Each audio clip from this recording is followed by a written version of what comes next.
कृष्ण भक्ति में लीन मीरा श्री कृष्ण से अथाह प्रेम करती। कन्हैया से ऐसा लगाव कि सुबह शाम दिन के चारों पहर बस श्री कृष्ण के ही गुणगान गाती। नटखट कन्हैया की अद्भुत लीलाओं से भरा वो द्वापर युग था। अब कलयुग में भी मीरा जैसी कृष्ण भक्ति देखने को मिली है। 23 साल की युवती ने श्री कृष्ण से ऐसा प्रेम किया कि उनके बाल स्वरूप लड्डू गोपाल से शादी रचा ली। कहानी ग्वालियर में रहने वाली 23 साल की B.Com पास शिवानी परिहार की है। वृंदावन से लड्डू गोपाल की बारात ग्वालियर आई, फिर मंदिर में पूरे रिवाजों के साथ ये अनोखी शादी हुई। मेरा विवाह लड्डू गोपाल जी के साथ हो रहा है और मैंने संकल्प लिया था विवाह का करीब 6-7 साल पहले कि मैं इन्हीं से ही विवाह करूँगी और किसी से नहीं, क्योंकि मुझे अपने आप को किसी और को नहीं सौंपना। इसलिए मैं लड्डू गोपाल से उनका है उन्हीं को सौंप दिया। आज कितनी खुशी का दिन है सर, वर्ड नहीं है मेरे पास कहने के लिए कि कितनी खुशी है। बस अगर अब थोड़ी देर में मुझे लग रहा है मैं रोने लगूंगी। दूल्हे की तरह सज धज कर सिंहासन पर सवार लड्डू गोपाल की बारात में रिश्तेदारों ने जमकर नाच गाना किया। लड्डू गोपाल जब मंडप तक पहुंचे तो उनका जोरदार स्वागत हुआ। लड्डू गोपाल के हाथों से शिवानी ने मंगलसूत्र पहना और फिर लड्डू गोपाल के हाथों से ही सिंदूर लेकर अपनी मांग भरी। इसके बाद विधि विधान से 7 फेरों की रस्म पूरी की गई। शिवानी ने बताया कि वो पिछले 7 साल से लड्डू गोपाल से शादी रचाने का सपना देख रही थी, जो अब पूरा हुआ है। अब वो वृंदावन रवाना होगी, वहाँ गीता और शिव पुराण का अध्ययन करेगी। शादी के बाद आप वृंदावन जाएंगे, ग्वालियर रहेंगे, क्या प्रोग्राम क्या रहेगा? सर, मैं विदा होकर तो वृंदावन जाऊंगी, फिर 4-5 दिनों के बाद यहाँ जो दूसरी विदा होती है पतफेरे की, उसके बाद 1 महीने बाद जाऊंगी मैं अध्ययन करने के लिए। फिर मैं वहीं रहूंगी 2 साल, 1 साल, 3 साल, जितने से मैं भागवतम पढ़ूंगी और शिव पुराण पढ़ूंगी। मेरा मन शिव पुराण पढ़ने का ज़्यादा है, क्योंकि मैं शिव जी को भी बहुत ज़्यादा मानती हूँ। इसलिए मम्मी पापा बहुत खुश हैं, मम्मी भी बहुत खुश है, सारे रिश्तेदार बहुत खुश हैं, सभी लोग आगे बढ़ के सारा शामिल हो रहे हैं शादी में।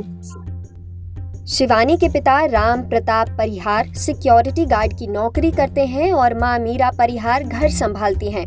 इनकी 2 बेटियां हैं। बड़ी बेटी की शादी पहले हो चुकी है।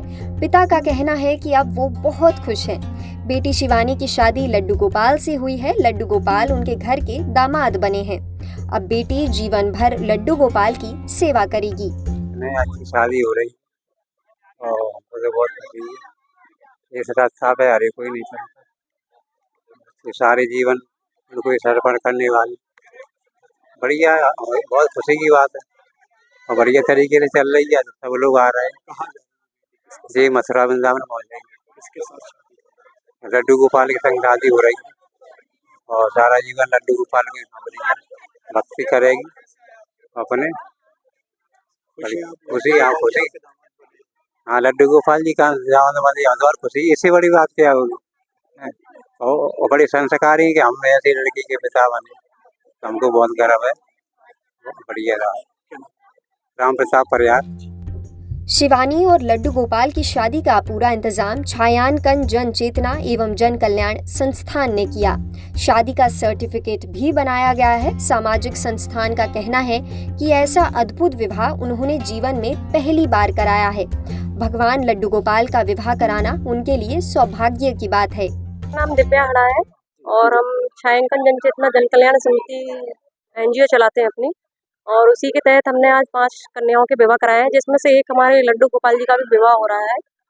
उसमें पूरी रीति रिवाज के साथ सारी उनकी जो रस्में होती हैं वो भी कराई गई हैं। मेहंदी, हल्दी सभी जो होती हैं एक लड़की की और एक लड़के की जो शादी में होता है, वही सारा उनके में कराया गया है और पूरे रीति रिवाज से उनका विवाह संपन्न कराया जा रहा है यहाँ पर।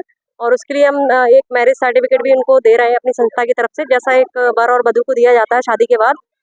दिखाना भी है क्या? तो कहाँ से ये अपनी वृंदावन से बारात आई हुई है, मथुरा से। हाँ, ये एक अद्भुत विवाह है और ये हमने अभी तक ग्वालियर में तो नहीं देखा है। ये हमारी संस्था भी पहली बार ऐसा विवाह करा रही है और ये अपने आप में एक बड़ी बात है। एक लड़की का जो समर्पण है भगवान के लिए, वो उन्होंने इसी तरह से दिखाया है। वाकई में शिवानी ने अपना जीवन लड्डू गोपाल को समर्पित कर दिया। आज उस जोड़ी ने रीति रिवाज के साथ विवाह किया। इस दौरान हजारों लोग इसके गवाह बनकर वर वधू को शुभकामनाएं देने पहुंचे। इस बीच गांव के साथ साथ सोशल मीडिया पर भी शिवानी और लड्डू गोपाल की शादी ने खूब सुर्खियां बटोरी। ग्वालियर से सुशील कौशिक की रिपोर्ट।